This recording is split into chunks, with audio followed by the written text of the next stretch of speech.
Hello everyone, welcome back to the Jeremiah Patterson Show. Today we have been following the updates on the deadly attack on Gerald Floyd in Minneapolis, Minnesota. We do know that the officers involved were Derek Chauvin and Tai Thao. Two of the officers were caught on tape, which is now the viral video online. We do know that Gerald Floyd is from Houston, Texas.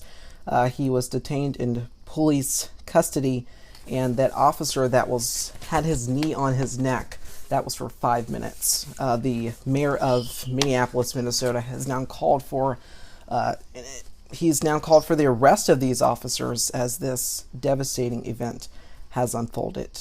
Joining me now is Miss Najemma Davis Washington. She's joining me to voice her opinion on this devastating issue. Thank you for joining me. Thank you for having me.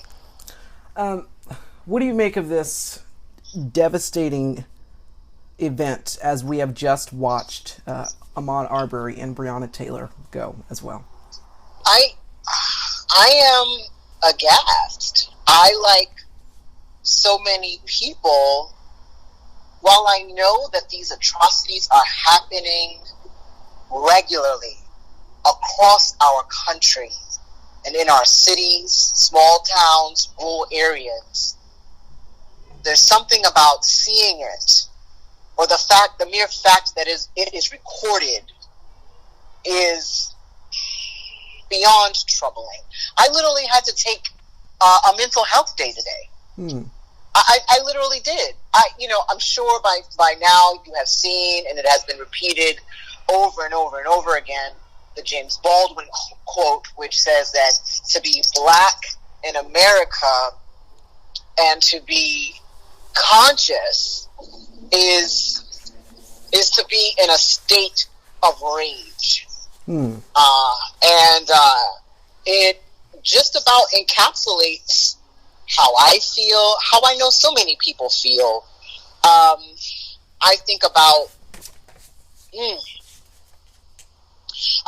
our, black people's relationship with law enforcement. I think about how our women and girls aren't protected, whether it's, the random violence, carelessness that was perpetrated by the police against Breonna Taylor, or the downright blatant murders of either Ahmaud Arbery by law enforcement adjacent people, or in this case with George Floyd,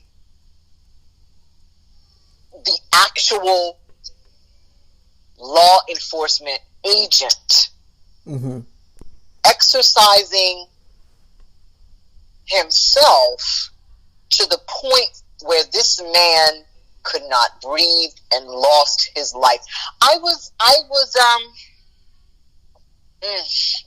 upset. My mother was upset. I'm going to pull back and talk about her feelings and her generation.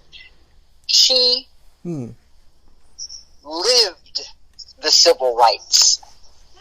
She saw and participated in marches and rallies and sit-ins. Now remember, we're in South Carolina, and only a stone's throw away in Orangeburg do we have a massacre by police of students at South Carolina State College at the time. All right? But, also in that time, there were students who participated in sit-ins at lunch counters. Students had to learn tactics to stay alive. And here we have, in 2020, a police officer symbolizing what black people feel each and every day. Someone is on my neck. My face is in the concrete. I do not have control over my body.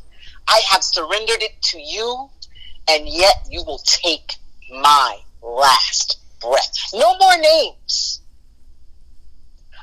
riots, the Rodney King riots, mean so much more to me now. There's also a clip from a young man that I've seen a few times, so eloquent, even in his pain. You know, it's the opposite of what some people expect of us. Mm-hmm. This young man was so eloquent. He says, what do you expect when you take away a loved one?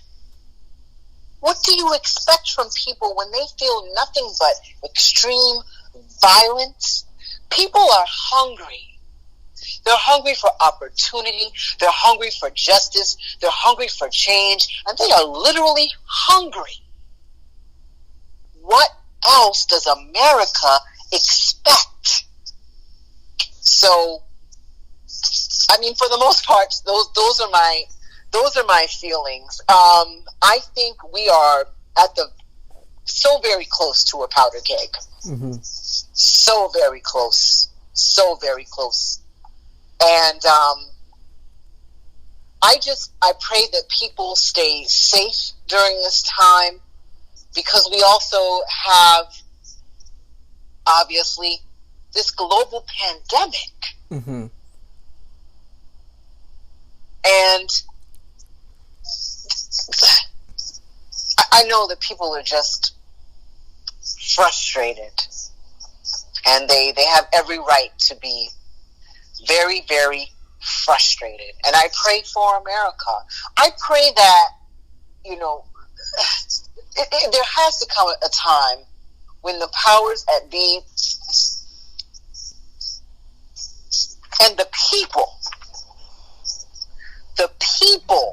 have to speak loud enough, and not just black people. At this point,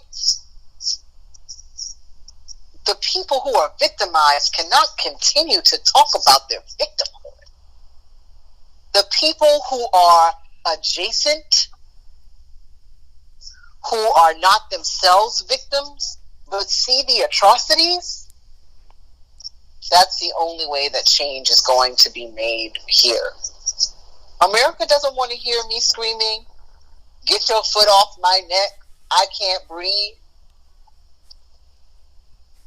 Someone else has to deliver this message. Mm-hmm. But it's crystal clear. It's not like I'm asking you to interpret something. You watched this man get murdered. Mm-hmm.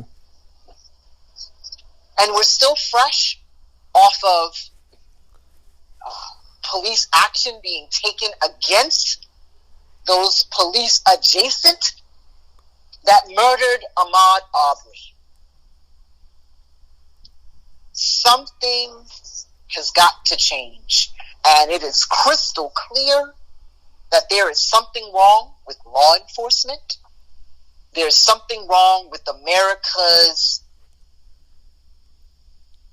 opinion that black bodies do not belong to themselves, that black bodies are not valuable, that we aren't a part of this country. Do you know that, I believe late last year, historians and professors and professionals at the College of Charleston found bricks from our history that have the indentation of a child's hand, a slave child's hand. America, respect that we have been here. We have toiled. We have made this country. Black and brown people have made this country what it is. It is far too gone, far too long that you have disrespected, discounted, ignored, and disrespected us. It's too far gone. And the consequences ultimately will be felt. That goes without saying. We are at the point, very close, in my opinion, to something terribly devastating. And the only thing that is halfway saving us right now is the fact that most people are supposed to be inside. So,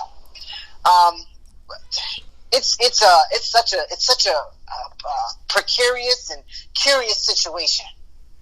Race relations, COVID-19, and unfortunately, one more black man has died. I say his name, George Floyd. I say her name, Breonna Taylor. I say his name, Ahmaud Arbery. That's all I have. Thank you so very much for joining me on this great interview. Thank you. It's always... Thank you for the opportunity so much. Thank you so much. I appreciate it. You have a great evening. Thank you. All right, we'll be right back.